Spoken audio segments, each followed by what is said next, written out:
Hello বন্ধুরা, আসসালামু আলাইকুম। আশা করি তোমরা সবাই ভালো আছো। তোমাদের আল্লাহর রহমতে আমিও ভালো আছি। আজকে তোমাদের সাথে শেয়ার করব খুদের ভাত বা খুদের চচ্চড়ি। তোমাদের এলাকায় কি বলে এই খুদের ভাতকে আমাকে কমেন্ট বক্সে জানিয়ে যেও। তাহলে চলো আমি রান্না করি। তার সাথে থাকবে আলু ভর্তা এবং ডিম ভাজি। এখন আমি কেটে নিচ্ছি পেঁয়াজ এবং মরিচ। বন্ধুরা, এই খুদের ভাতটা খেতে কিন্তু অনেক মজা হয়। তোমরা কে কে খেয়েছো এই খুদের ভাত আমাকে কমেন্ট বক্সে জানিয়ে যেও।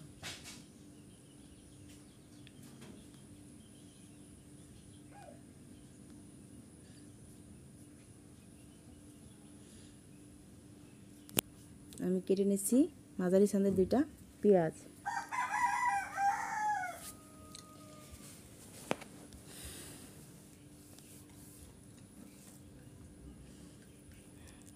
এখন কেটে নেব কয়েকটা কাঁচামরিচ।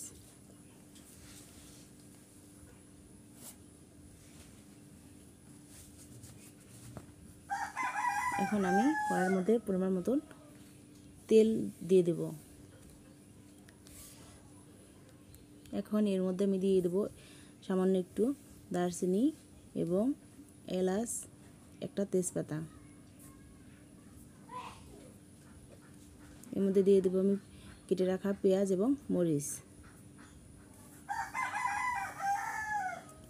পেঁয়াজ মরিচ ভালো করে লাল করে ভেজে নিতে হবে।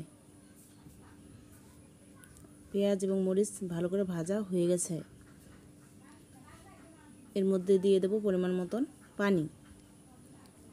এখানে আমার হাফ কেজি পানি চাউল আছে এবং আমি এর মধ্যে দিয়ে দেবো 1 কেজি পানি।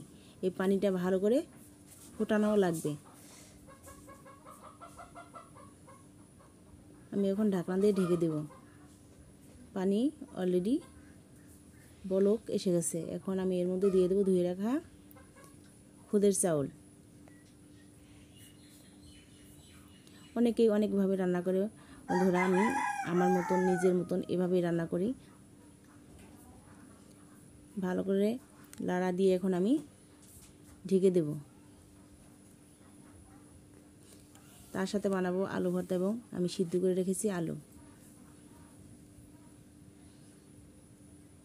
খুদের ভাত প্রায় হয়ে আসছে। আর কিছুক্ষণের জন্য আমি ঢাকনা দিয়ে ঢেকে দেব। এখন আমি পেঁয়াজ এবং শুকনো মরিচ ভেজে নিয়েছি আলু ভর্তা বানানোর জন্য। আমি শুকনো মরিচ এবং পেঁয়াজ ভালো করে চটকে নিচ্ছি। এর মধ্যে দিয়ে দেবো আমি কয়েকটা সিদ্ধ করা আলু। দিয়ে দেবো একটু সরিষার তেল। সরিষার তেল ছাড়া আসলে কোনো ভর্তাই কল্পনা করা যায় না। হয়ে গেছে আমার আলু ভর্তা। কিছুক্ষণ পর আমি ঢাকনা উঁচা করে দেখছি যে কেমন হলো। আসলে অলরেডি হয়ে গেছে আমার খুদের ভাত। অনেক সুন্দর হয়েছে, ঝরঝর রয়েছে। এখন হয়ে গেছে আমার খুদের ভাত। বন্ধুরা, কার কার এই রান্নাটা ভালো লেগেছে তাহলে আমাকে কমেন্ট বক্সে জানিয়ে যেও।